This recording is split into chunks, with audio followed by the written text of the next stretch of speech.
a toast to everyone. He turned to his father and said, "Thanks, Dad, for all the help with my career. I'm really grateful." Then to his mother he said, "Mom, thank you for taking care of me all these years. I hope you stay healthy." When it was my turn, he put down his glass and started eating from his plate. I thought he had simply forgotten to say something to me, so I gently reminded him. He slammed his knife and fork down on the table. With an impatient tone, he muttered, "A toast should be made to someone worthy of it. I've been the one working and supporting you these past 2 years. What's so admirable about you?" I smiled. The next day I signed the divorce papers and made sure he got out of my company. That night, when Jenny brought the last dish to the table, Derek seemed to get in the mood. He poured himself a generous glass of wine and raised a toast to his father first. "Thanks, Dad, for all your help with my career. I really appreciate it." Mateo beamed with a big smile and clinked glasses with his son. Then Derek turned to Jenny. "Mom, thank you for taking care of me all these years. I wish you good health." Jenny smiled with gratitude and took a big sip of her drink. I thought he was about to say something to me next, so I quickly poured myself a glass of wine and prepared to toast with Derek. But to my surprise, Derek put down his glass and started eating his food. The atmosphere turned a bit awkward. I figured he'd just forgotten, so I softly reminded him, "Derek, don't you have something to say to me?" To my shock, he immediately darkened, slammed his fork onto the table and impatiently said, "A toast should be made to someone worthy of it. I've been the one supporting you for the past 2 years. What's so admirable about you?" My hand holding the glass froze in midair, my eyes now flashing with anger. But Derek didn't stop. "You don't work and you won't have kids. You spend all your time at home, either spending money to pamper your face or dressing up and going out with your girlfriends for shopping and manicures. You're a parasite with no contribution to this family. What's so admirable about that?" I couldn't help but sneer inwardly, trying to hold back the urge to throw my drink in his face. Mateo and Jenny had always been kind to me, and I didn't want to ruin their Christmas.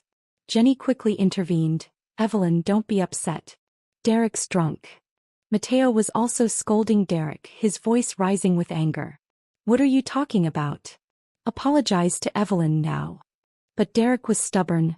"Why should I apologize? Isn't it the truth? We've been married for 2 years and I've been the one earning the money to support her. She won't even have kids.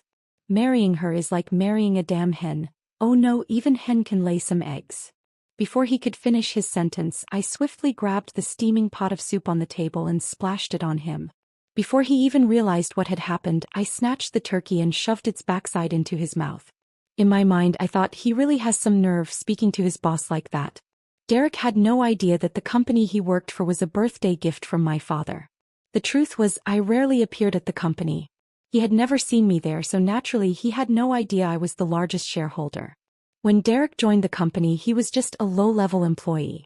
He had only graduated from an average university, with no particularly impressive work abilities. After a few years, aside from gaining some experience, his position and salary remained the same. The first time I saw him, he was hiding in a stairwell, smoking with a troubled look on his face. Every movement of his seemed straight out of a movie, like a star on the screen. Back then, I was all about romance. Derek's sharp features and piercing gaze hit all the right notes for me. So despite my family's objections, I stubbornly pursued him. I even used my personal influence to have him promoted from a junior employee to an executive in just a few months. My father couldn't stop me, so he begrudgingly agreed, though he made 3 demands. "Evelyn, don't tell him you're a shareholder. Don't tell him about your family background. And for the first 3 years, don't have children. If you can't do this, we'll cut ties completely." I was a little stunned. "Dad, what are you talking about?" He gave me a knowing smile, one full of disdain, as though to say, "How did this silly daughter of mine not inherit my intelligence?" My father was always a man of his word, and I took his 3 conditions to heart, obeying them without question. So I married Derek under the guise of being an orphan. At first, Derek was completely compliant with me. After meeting me, he got promoted several times and kept saying I was his lucky star. Jenny and Mateo were also very kind to me. When they heard I was an orphan, Jenny pulled Derek aside and told him not to take advantage of me. For a while I was truly happy. My husband listened to me, and Jenny and Mateo treated me like their own daughter. Later, in the mundane grind of daily life, While our marriage wasn't as sweet as it had been in the honeymoon phase, it was still warm and comfortable. Before, I never lifted a finger to help at home, but after marriage I learned to cook. Every day I made delicious meals for him and kept the house tidy. Back in my family, these were things the maid would do. Yet I did it all without a word of complaint, even without any form of compensation. I also promised Derek that I didn't want children in the first 3 years. After 3 years I'd consider it. I just never expected that today Derek, after drinking, would blurt out what he truly thought. It turned out, in his mind, I was nothing more than a worthless parasite. As I watched him yell at me, I sneered. "Marry whoever you want, Derek. I'm done with you. I'm divorcing you." "Evelyn, what the hell is wrong with you?"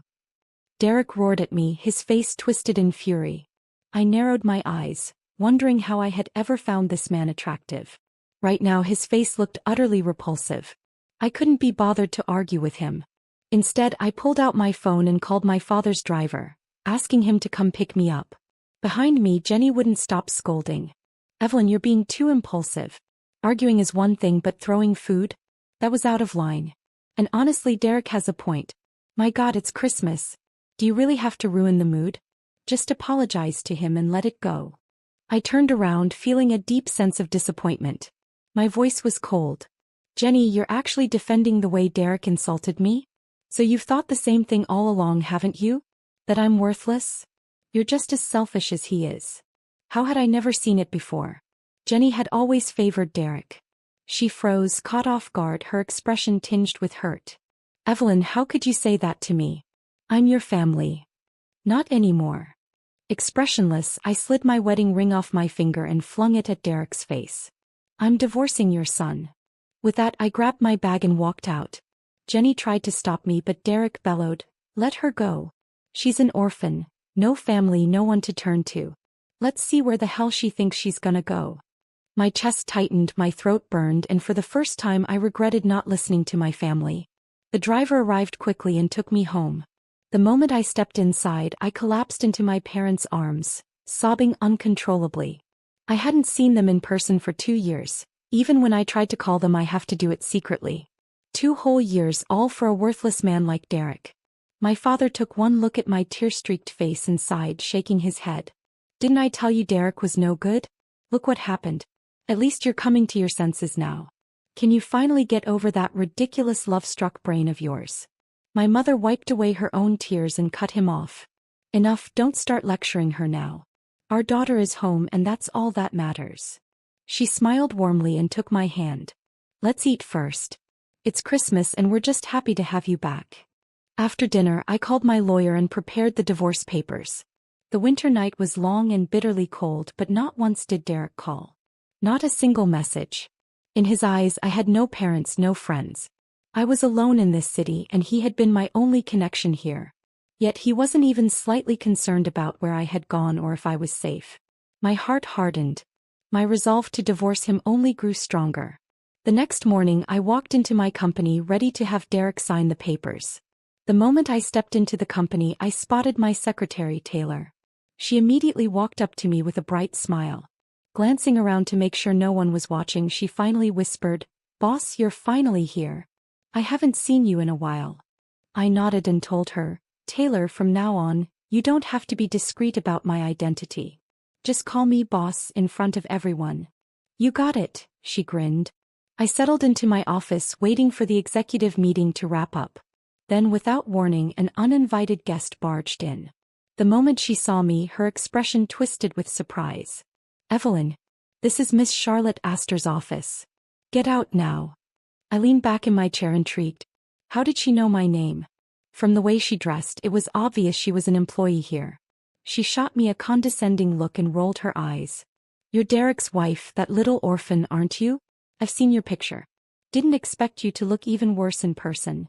Her voice dripped with mockery as she continued, "Derek complains about you all the time.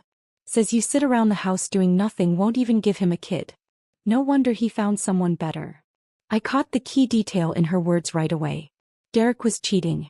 And judging by her smug attitude, his mistress was standing right in front of me.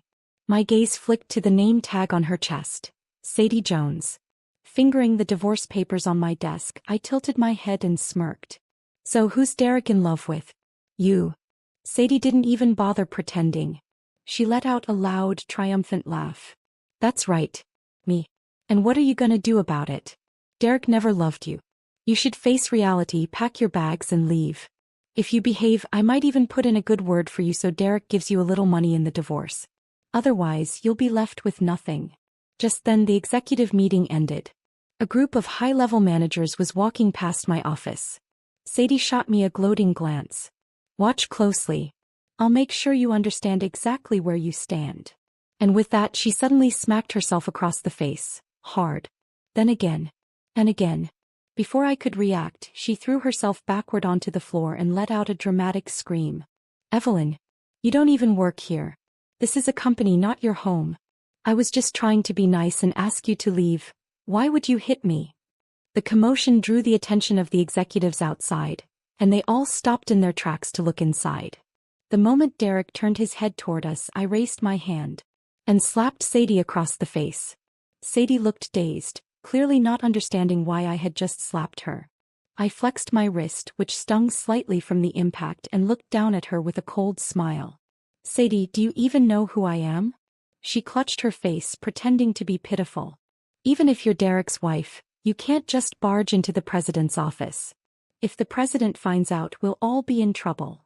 Derek rushed in and helped her up, his face dark with anger as he turned to glare at me. Evelyn, wasn't last night's scene at home enough for you? Now you have to come to my workplace and start another mess. If you have something to say, say it at home. Why the hell did you hit Sadie? Sadie seized the opportunity to put on her pathetic act, looking up at Derek with teary eyes. Derek, I thought your wife was lost since it was her first time at the company, so I kindly reminded her that this is the president's office and suggested she wait for you in the lounge instead. But she got mad, said she'd sit wherever she damn well pleased, and accused me of having an affair with you. Then she just started slapping me. Derek, please explain it to her. Being falsely accused like this is worse than death. Her voice trembled as tears rolled down her cheeks, making her look pitiful and delicate. You crazy woman.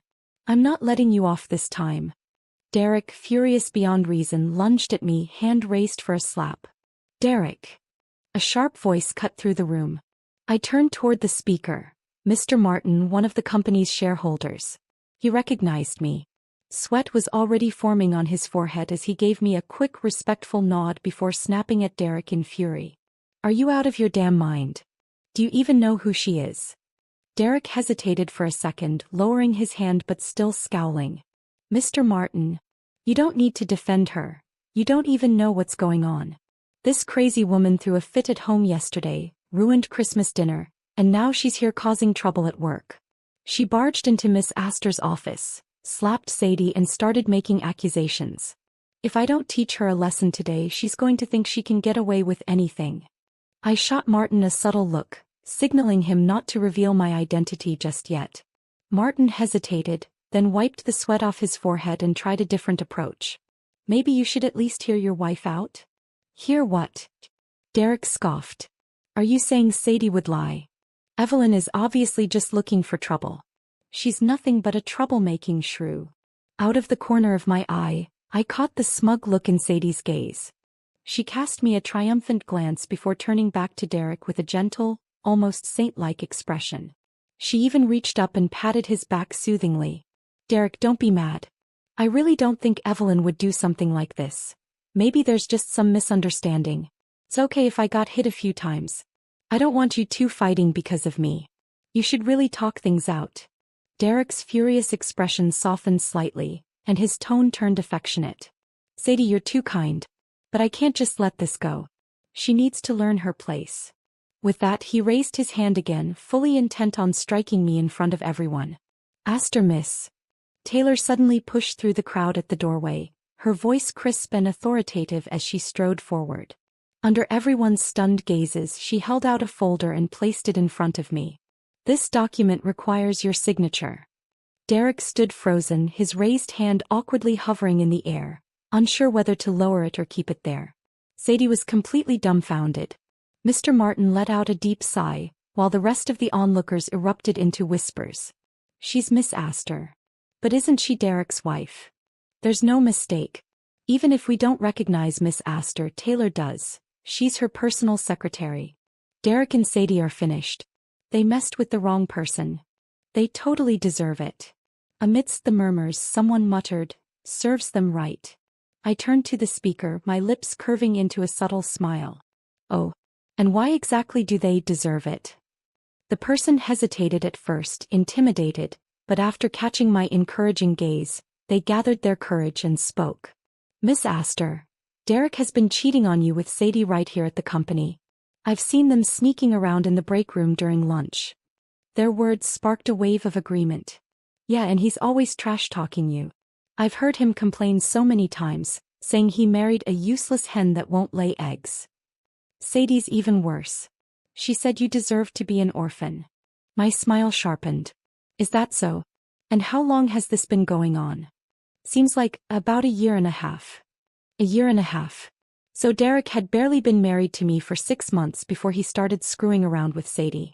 All those memories of our so-called happy married life churned in my stomach, making me sick. "Derek, you're one hell of an actor." A frosty glint flashed in my eyes. Derek and Sadie were starting to grasp just how bad things had gotten for them. They were shaking. I let out a slow, amused chuckle. "Derek, you're quite something, aren't you?" His face drained of color. "Baby, please. You misunderstood, I can explain." Before he could finish, I slapped him across the face. The crisp smack echoed through the room. My voice was calm, but my words cut like ice. "Don't call me baby." Sadie burst into tears, clasping her hands together in a pitiful display. "Miss Astor, I'm so sorry. I didn't mean to." I swung my hand again, delivering another slap that shut her up instantly. Rubbing my now slightly sore palm, I pulled out the divorce papers and threw them in Derek's face. "Derek, don't waste my time. Sign the damn divorce papers." Then I added with a smirk, "Oh, and you're both fired. You've got 10 minutes to get out of my sight. I never want to see either of you again." Derek stared at the papers, eyes filled with disbelief. He never thought I'd actually go through with it. He shook his head frantically, his voice trembling. No, baby, I messed up. Just give me another chance, please, just one more." Sadie, now desperate, grabbed at my sleeve and begged, "Miss Astor, I was wrong. I was the mistress. I have no shame. Please just forgive me this one time. I really need this job." Their pleading was giving me a headache. I shot Taylor a look. He immediately understood. "Security. Get these two out of here." After I fired Derek, he called me every day. When I refused to answer, he bombarded me with messages. It was always the same nonsense. "Baby, I was wrong. It was all Sadie's fault, she seduced me. Baby, I swear I'll never see her again." The sight of his messages made my skin crawl. I blocked and deleted his number without hesitation. Then for good measure, I pulled the SIM card out of my phone, cut it in half and handed the phone to my housekeeper. Back when he thought I was just an orphan, he hadn't cared where I spent the night. Now that he knew my true identity, he was practically throwing himself at my feet. It was disgusting. When I ignored him, Derek started waiting outside my office building every day. It was the dead of winter, and he stood there in nothing but a thin jacket, looking pale and gaunt, as if he were lovesick to the point of death. Whenever I stepped out of the building, he wouldn't say a word. He'd just bite his lips slightly and stare at me with a pair of sorrowful, longing eyes, like a tragic lover who couldn't bear to let go.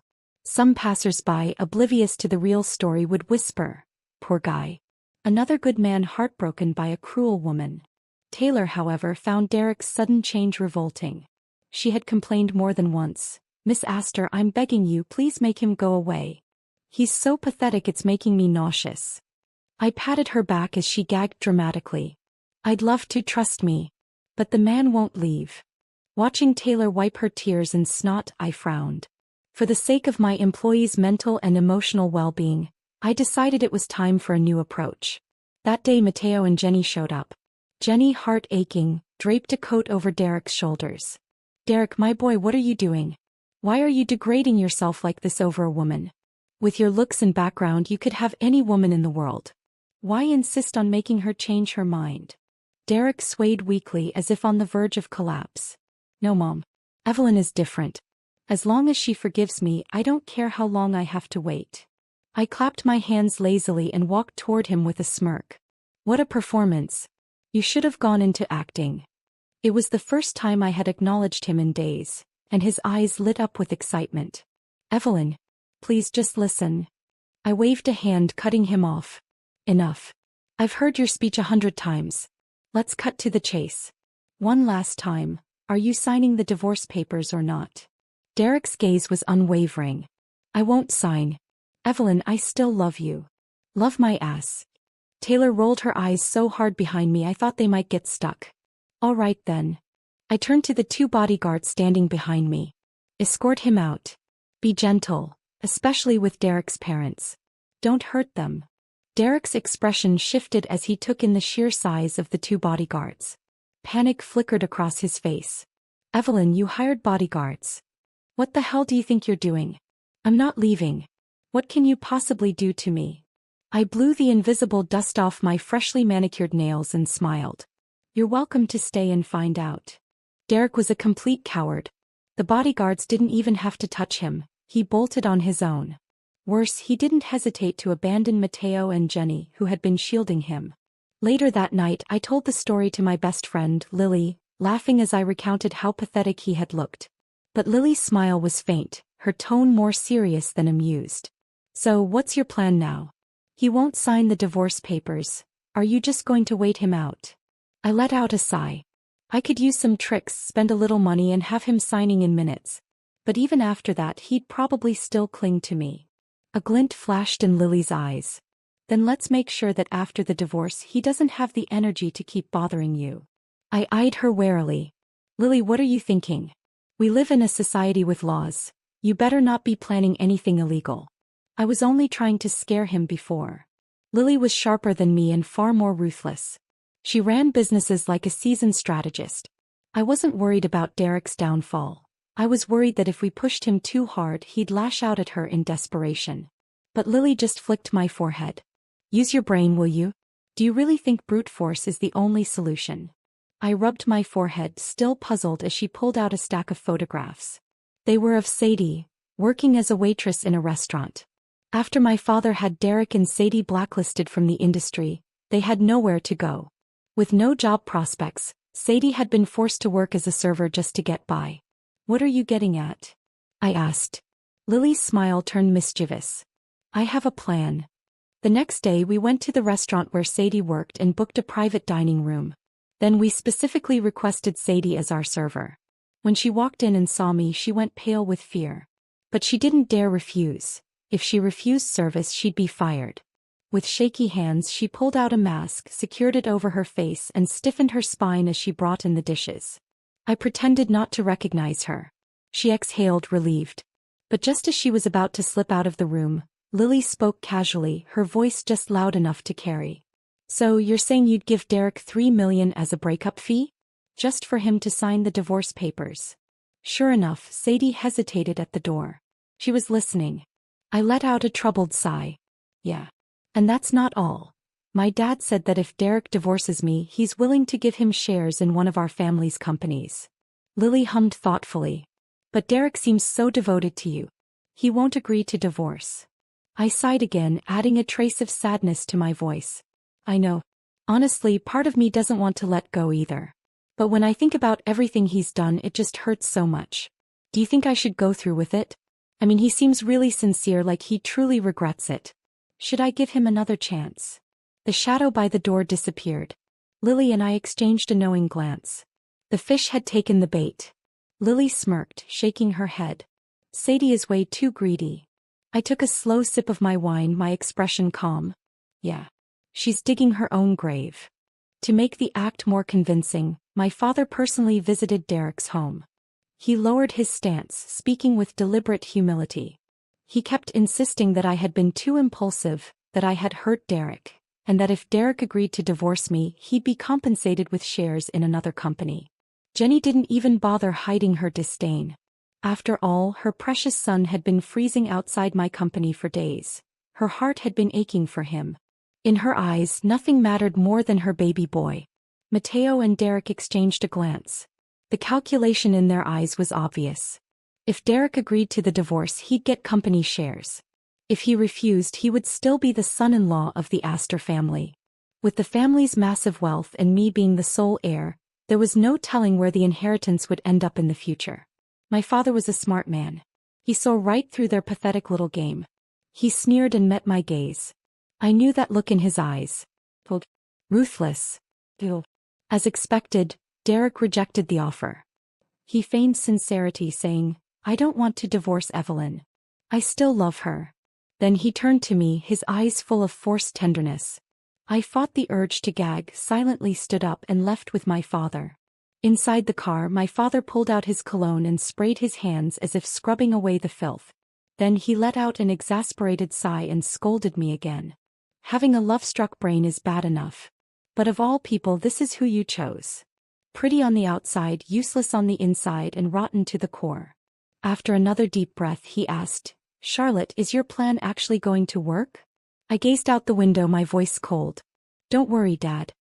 He won't be feeling so smug for long." And I was right. Not long after, Sadie showed up at Derek's doorstep. She played the victim, claiming she had nowhere to go and begging Derek to take her in. Derek was reluctant at first, but Sadie pulled out every trick in the book. She brought up their past affair at the company, reminiscing about their so-called love. She swore she had always truly cared for him, and that the only reason she had framed me was that she had been blinded by love. Weak. Helpless. Deeply devoted. Derek fell for it just like he always did. He let her move in. The moment Sadie stepped into the house, she acted like she owned the place. She fawned over Derek, did housework, whispered in his ear, bad-mouthing me every chance she got. She threw out everything of mine I hadn't taken with me, replacing it with her own things. And as the grand finale, she scratched my face out of every wedding photo and tossed them in the trash. Lily told me all of this with sheer amusement, treating it like a comedy. Her private investigator had been tailing Sadie 24/7, documenting every move. I found it just as entertaining. Sipping my wine, I remarked lazily, "Pathetic. If that's all she's got, it's not enough to make Derek commit to divorcing me." "Of course not," Lily said, taking a slow sip of her own wine. "Sadie knows that too. That's why she's trying harder." I sighed. "She's really not very competent, is she? This little routine might win over Derek's mom, but his dad won't be impressed. Because for Mateo and Derek only one thing mattered. Money." Lily smirked. "Don't underestimate her. For that $3 million, she's pulling out all the stops." I raised an eyebrow. "What did she do?" Lily swirled her wine glass and said casually, "She got pregnant." I let out a low whistle. "Cool. Now Derek's mom is going to threaten to die unless he marries Sadie." Derek's mother was an incredibly traditional woman. In her mind, marriage and children were the most important things in life. The moment she found out Sadie was pregnant, she couldn't wait a second longer. She demanded that Derek divorce me and marry Sadie immediately. But Derek refused. And Mateo wasn't on board either.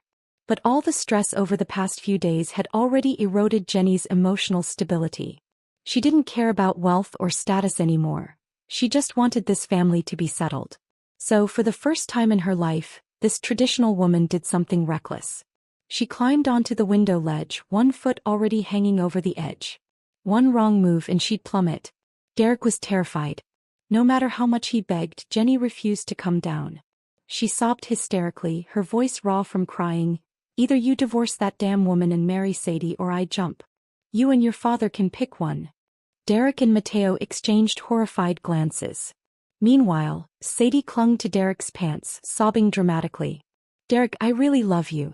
Why can't you let go of Evelyn? Am I not better than her? She's the reason you lost your job. Why do you still care about her? Besides, that rich evil woman has power. If we push her too hard, who knows what she'll do to us. Derek, you might as well just take the deal now." Sadie had been whispering in Derek's ear every single day, planting doubts, feeding his resentment. And now, with his mother's life on the line, something inside Derek finally snapped. His last thread of resistance broke. Right then and there he made up his mind he'd take the company shares and divorce me. Hearing the pathetic climax of their little drama, I let out a cold laugh. I stood up and stretched lazily. Time to pull in the net. I deliberately dragged things out, waiting until Sadie was 8 months pregnant before filing for divorce in court. By that point the baby was too far along, the sunk cost was too high. She wouldn't just abandon the child and run, even if the promised 3 million never came. Outside the courthouse, after signing the final documents, I exhaled deeply. Finally, Derek was out of my life. The sunlight kissed my face, warm and gentle, as if congratulating me for ridding myself of that scumbag. Behind me, Derek helped Sadie out of the building. They were already discussing their wedding plans. Noticing that I hadn't left yet, Sadie deliberately raised her voice as if showing off. "Baby, what do you think of this wedding dress I picked?" Derek barely responded, giving a half-hearted nod. Then suddenly he reached for my arm. "Don't touch me." I shoved him away in disgust. Embarrassed, a flicker of anger flashed in his eyes. But it quickly disappeared, replaced with a false look of regret. "Evelyn," he said, his voice soft, "your father handed me the company. We'll have to work together in the future. If you ever need guidance, feel free to ask me. We were married once after all. I wish you nothing but the best." The gall of this man, still acting like he was some selfless, devoted ex-husband. Wanting everything but deserving nothing. I couldn't even stand to look at him. Without another word, I opened my car door and got in. Just as I was about to drive away, Sadie called out to me. Her expression was filled with doubt. "Wait, what about the 3 million? I blinked innocently. 3 million. A slow, smug smile spread across my lips. Sadie hesitated, confusion flickering across her face. Then, panic. Her head snapped toward Derek as she shrieked. "At the restaurant, you said it yourself. You and your friend were talking about giving Derek 3 million if he divorced you. The company shares have been handed over, so where's the money?" I chuckled. Like a lion watching its prey walk right into the trap. With a relaxed tone, I mused, "Sadie, are you sure you didn't just remember that wrong?" Derek looked utterly lost. Because he had never once heard about 3 million. My father and I had never mentioned it to him. Only the company shares. Derek had planned to demand more in the divorce settlement, but before he could even open his mouth, I had sent his father a package. One filled with high-resolution photographs of him and Sadie in a very compromising position inside my company's lounge. With concrete evidence of his affair laid bare and a polite yet pointed note attached, Derek had backed off immediately. He took the company shares and didn't dare ask for a single cent more. Sadie's eyes went blank, her lips trembling. "No 3 million, she whispered. "No 3 million. And then realization hit her like a truck. "You tricked me. You did this on purpose." Her voice rose into a shrill scream. "You evil bitch. You'll burn in hell for this. I did all of this, for what? For what? I even gave up my own body." Her hands clutched her head as she screamed, her entire body shaking. Derek quickly steadied her, worried she'd collapse from the stress. I simply tilted my head, my voice light and indifferent. "But you did it for love, didn't you?" She froze. Her gaze snapped to me, filled with seething hatred. But when she looked down at her swollen belly and then at Derek standing beside her, she said nothing. Because there was no way out. She had no choice but to live with it. I stepped on the gas, rolling down the window just enough to leave her with one final, parting remark. "At least he still has the company shares, right?" Then I drove away, leaving nothing but ruins behind me. My father had never intended to give Derek shares in a profitable company. The business he handed over was already on the verge of bankruptcy. That bastard made my daughter suffer like this, and he still wants to walk away with a golden ticket? Keep dreaming. My father sat on the couch, flicking the ashes off his cigar with a look of utter disdain. I chuckled. "Dad, aren't you worried he might actually turn things around? What if he gets lucky and revives the company?" My father shot me a glance, the familiar look of contempt in his eyes. "He doesn't have what it takes. But even if, by some miracle, he manages to save that company, I have ways to take the shares back. Either way, I win." Then he smirked, his expression turning downright chilling. "But if he doesn't get lucky, well, let's just say the consequences won't be pretty." A shiver ran down my spine. I rarely saw the side of my father, but Derek had made the grave mistake of crossing the wrong man. Derek's biggest flaw? His greed. And sure enough, it didn't take long before everything started crumbling. Apparently, after that day at the courthouse, Derek started feeling like something wasn't right. The way Sadie panicked when I mentioned the 3 million? The way she kept dodging the topic? So that night, Derek pressed her for answers. Cornered and under pressure, Sadie cracked. She confessed. She had never planned to marry him for love, she was only after the 3 million. Derek lost it. They had a full-blown fight, screaming, throwing things, breaking everything in sight. Derek roared at her, his face red with fury. Once the baby is born, we're getting divorced. But Sadie just laughed. It was cold. Almost deranged. You're dreaming. I have nothing left now. I'm never divorcing you. You're stuck with me for life. Derek slammed the door in her face and never went back home. From that night on, he started sleeping at the company. And that was the beginning of his downfall. Derek's downfall came faster than even my father had predicted. The company he had been so eager to accept was already a sinking ship, and he was the last fool left on board. Within months it went completely under.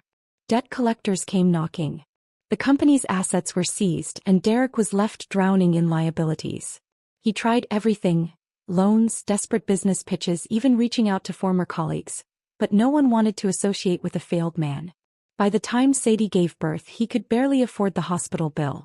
With no money, no job, and no home of their own, Sadie had no choice but to return to her parents' place. A tiny, cramped apartment far from the life she had dreamed of. As for Derek, Matteo shut the door on him too. Jenny had pleaded for her son, but Matteo was a businessman first. A bankrupt, disgraced son was just dead weight. Derek was left with nothing. Me. I flourished. After finalizing the divorce, I took a step back from everything and went abroad to further my studies. My father gave me full control over which direction I wanted to take, and I spent my time sharpening my skills, building connections, and preparing for the future. When I returned, I was no longer just the heiress of the Astor family. I was the one in charge. I took over the company with full authority, expanding our business beyond what my father had ever envisioned. Under my leadership, we entered new markets, crushed competitors, and became an industry powerhouse. One evening, after a long day of meetings, I glanced at my phone and saw a message request. It was from Derek. His profile picture was outdated, but even through the screen I could tell he was no longer the man he once was. The message was short. "Evelyn, can we talk?" I didn't even bother opening it. With a slight smile, I blocked him. The past was dead and I had never felt more alive. I once thought I would be the ultimate winner. The first time I saw Derek in the office, he was nothing more than a nobody, just another low-level employee in an ill-fitting suit, with shoes polished too brightly, a man beaten down by life itself. He was hardly worth a second glance. After all, he had neither power nor influence, and to make matters worse, he was married, though his wife was nothing more than a stay-at-home decoration, someone who spent her days arranging flowers and playing house. But I underestimated human nature.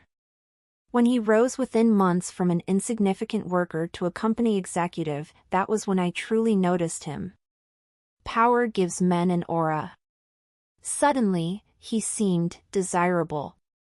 He started lingering near me, in the break room, in the lounge, always finding excuses to brush against me.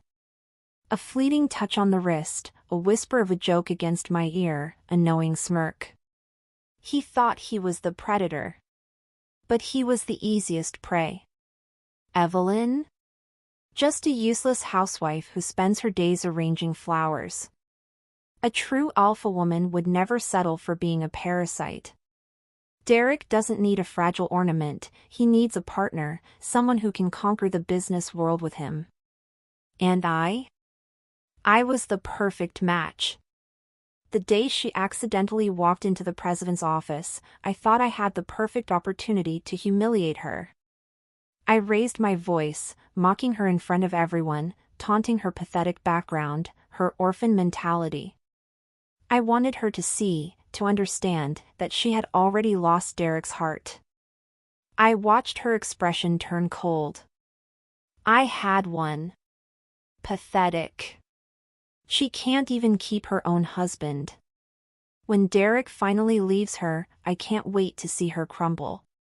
But reality slapped me in the face instead. Do you even know who you're talking to? That day, she sat down in the president's chair, crossing her legs leisurely, a slow, cruel smile on her lips. I froze. And then Taylor handed her a document. Charlotte Astor. She was the heiress of the entire corporation. Laughter erupted around me. A woman who slept her way up dares to challenge the boss? My face turned ghostly pale. As security dragged me out of the building, my heel caught in the doorway, making me stumble and fall, utterly, humiliatingly pathetic. I spent 2 years fighting her for a man, and she was the company's heiress all along? Derek, you blind fool. After being fired, I sent out countless job applications. No one responded. My resume wasn't just ignored, it was automatically rejected. I tried working at a coffee shop, only for the owner to take one look at me and scoff, "A gold digger like you? You wouldn't last a day."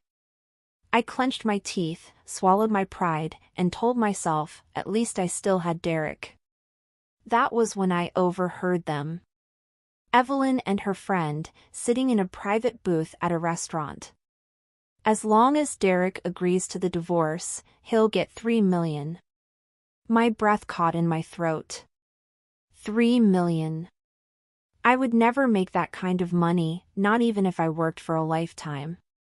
I had to act fast. Evelyn will never take him back. If I get Derek to marry me, the money and the baby will be mine. That bitch will be nothing but a laughingstock." So, that night, when Derek got drunk, I made sure to forget contraception. The baby isn't just leverage, it's my golden ticket into the Astor family's wealth.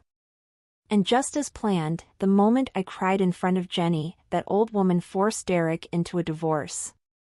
Derek walked away with company shares. But a few months later, the company suddenly declared bankruptcy.